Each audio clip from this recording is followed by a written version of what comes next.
கல்யாணம் ஆயிருக்கு. கல்யாணத்துக்கான பிள்ளையார் சொல்லி இந்த வாரத்துல நடக்கும் கூட போட்டிருக்கோண்டி. எங்க பிள்ளையார் சொல்லி விழுந்தது? இங்கதான். நீங்க 2 பேரும் போய் அவங்க வீட்டுல போய் பேசுறேன்னு சொன்னீங்க. ஆனா அண்ணன் வேண்டாம் நான் பேசிக்கிறேன்னு சொல்லி தள்ளி தள்ளி போட்டுட்டு இருக்கு. இன்னைக்கு வரைக்கும் அந்த விஷயத்துல ஏதாவது ஒரு முடிவு எடுத்திருக்கீங்களா? இப்படியே இருந்தா என் அண்ணனுக்கு எப்ப கல்யாணம் ஆகுறது? கல்யாணமா? குமரன், உங்க எக்ஸ் வைஃப் முழுக்க முழுக்க இந்த நபரோட தான் ஃப்ரெண்ட்ஷிப்பா பழகுறாங்க. மோஸ்ட்லி இவங்க 4 பேருமே ஒரே டீமா இருக்காங்க.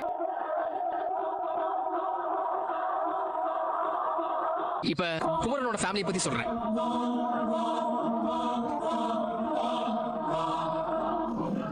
குமரனும் ஆனந்தியும் சேர்ந்து இப்போ டெக்ஸ்டைல்ஸ் ஆரம்பிச்சு அதை ரன் பண்ணிட்டு இருக்காங்க. கடைசியா எங்களுக்கு கிடைச்ச தகவல் படி உங்க எக்ஸ் வைஃப இந்த நபர் லவ் பண்றதா எங்களுக்கு இன்ஃபர்மேஷன் வந்திருக்கு. ஆமா சார்.